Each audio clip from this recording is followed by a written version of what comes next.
inside, outside of 4 sine theta and inside of 4 cosine theta. So that's a diameter 4 on the y-axis. So we're looking at, for the sine anyway. So that's this one. Going to be 1, 2, 3.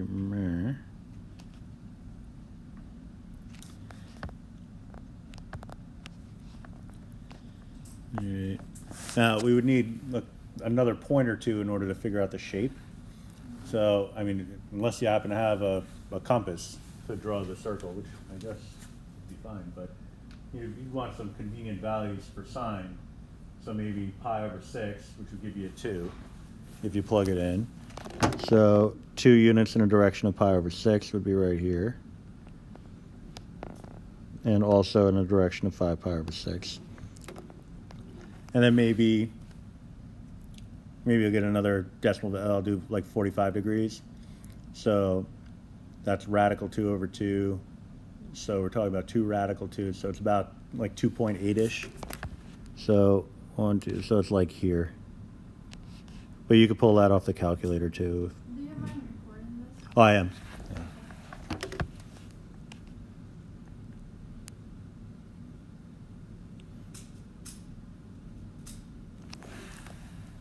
So that'd be our sine, 4 sine theta.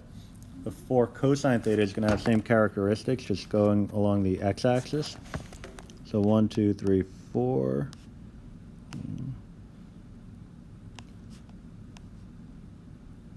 So basically, I'm just drawing the same thing, just rotated, right? But you can do it by points also. The convenient radian measure for cosine is pi over 3. That'll give us a half. So 2 units in the direction of pi over 3. And then pi over 4 would give us the same value for cosine that it did for sine. So it would actually map to the same location, which is the first really important piece of information in this problem. So 1, 2. Okay, that glitched on me, which was fun.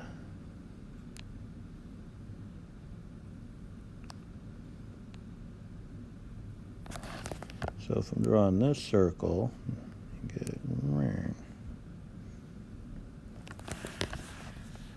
all right, so I want the area outside of the sine function, but inside the cosine function. Right, so I need everything, in the first quadrant. So I need this little bit of funny business here. Right, so this little guy, right, all this stuff. That's Outside of the sine, but inside of the cosine. So it had to be in my purple circle here, but it had to also be outside of the red one, specifically in the first quadrant. So also above the axis. So there's that part of it. All right, so not quite as simple as saying, well, let's find the area of the circle and cut it in half, but it's getting there. All right, so what I would need to figure out would be, well, a couple of things. I would need the area of this little bit of funny business over here, this open space separating the two. In order to do that, I would need the intersection, but I already have that, which is good, because I had to plot them to begin with. All right, so that's coordinate 2 radical 2 comma pi over 4 in polar form. Better just make a note of that. All right, so I can start collecting areas, but the issue that's going to come into play here is if I were to use my area formula, I would, I'd be collecting areas between the pole and every part of the circumference. So once I got past this little bow here, I'm going to get areas that are contained within this little region here.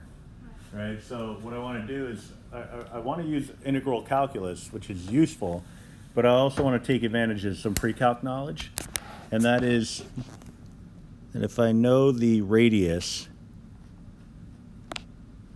I could figure out the area of this piece, that little segment It's hard to see, but you can get half of it because of this rule. This is area of a segment.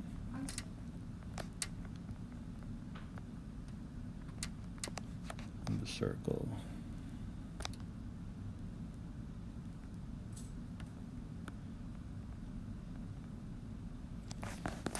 All right, so the formula for that is 1/2 r squared theta minus the sine of theta.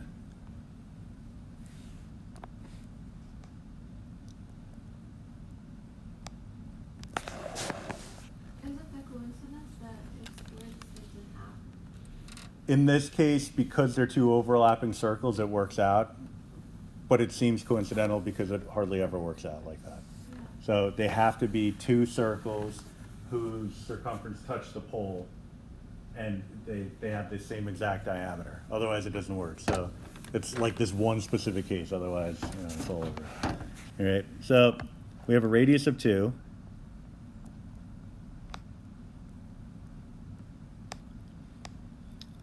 The angle, well, it looks like a 90-degree angle if you're eyeballing it. We probably want to do a little bit better than that, though. We want to actually make a determination mathematically of what that angle would be.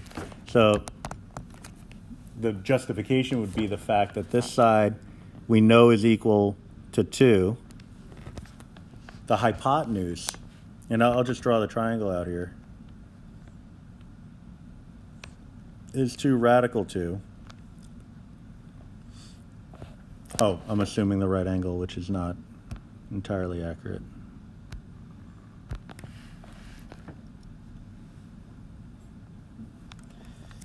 All right, the Pythagorean Theorem could help me find the missing side.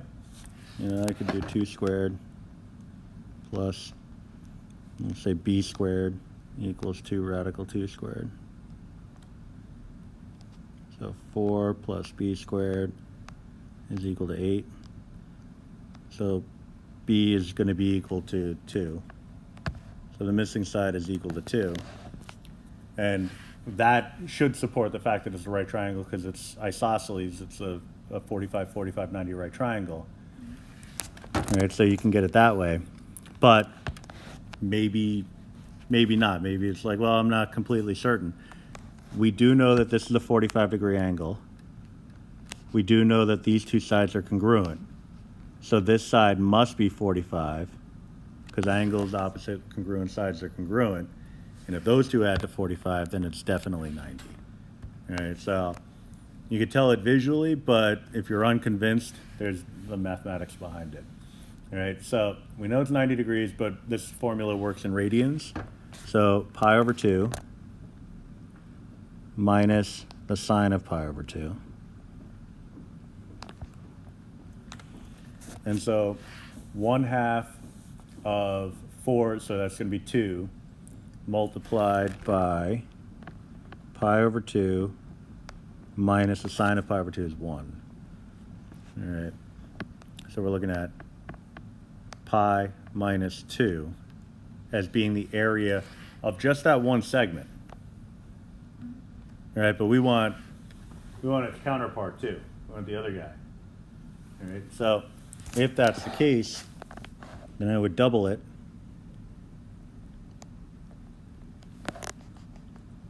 And so if I'm looking at just that part of it, I'll just draw the figure. Something like this. This whole piece here would amount to 2 times pi minus 2. All right. So now we have the area of the part that we don't want, which is good news. All right. So what we need now is the area of the semicircle. We'll use the calculus for that. And then when we get that, we'll subtract this from it. All right. So the question becomes domain, just to verify that we know when the semicircle begins and when it ends. So we know that part of it happens when r is equal to 4. and it also closes at r equals 0. So, and that's for the cosine graph. So 4 cosine theta is equal to 4. And 4 cosine theta is equal to 0. Cosine theta equals 1. Cosine theta is equal to 0. All right, so solve, and we get some possibilities. Cosine of theta is equal to 1 when theta is equal to 0. Let me just write theta, actually. Also 2 pi if we need it, but we'll just start with the 0. Cosine of theta is equal to 0 when theta is equal to pi over 2, but also 3 pi over 2, but we do it as needed. So we verify in our calculator that that actually would give us the semicircle, so I do 4 cosine theta, but only do it from 0 to pi over 2.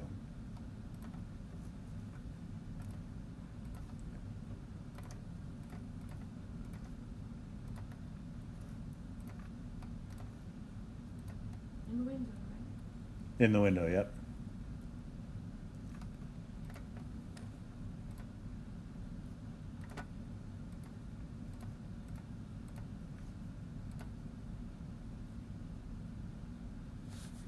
And it's, on my calculator anyway, it's a terrible looking picture, but it is the top half of the circle. All right. And why r equals, it's 8 cosine theta? 4 cosine theta.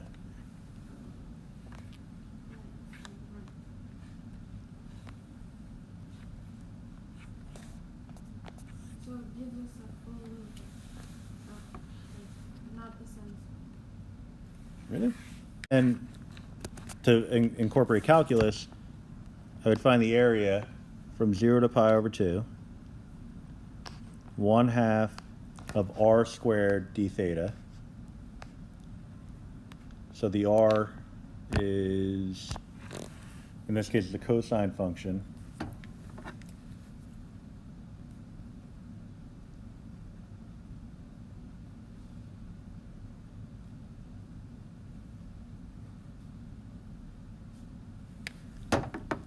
So 4 cosine theta goes in there, and then from there it's pop it into the calculator.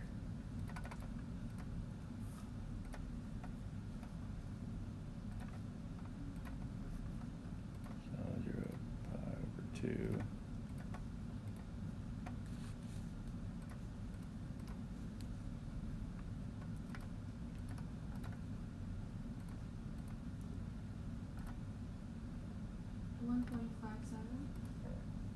That sounds right. Oh, I got 6.28.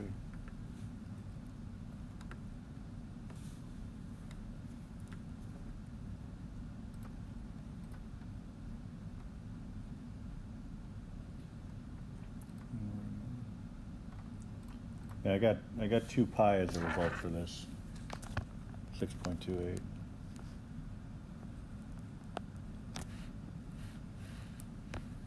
I'll double check it in a second.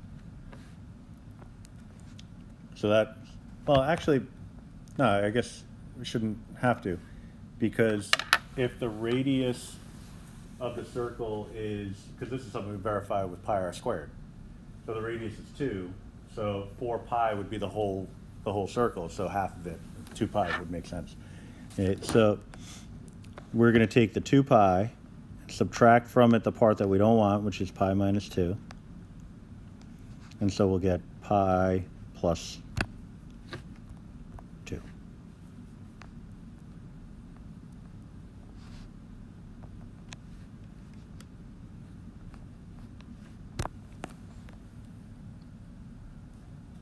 Should I expect a juicy one like this in the exam? Not without me giving this formula. Like I would say use this formula to find that. Try not to be too terrible.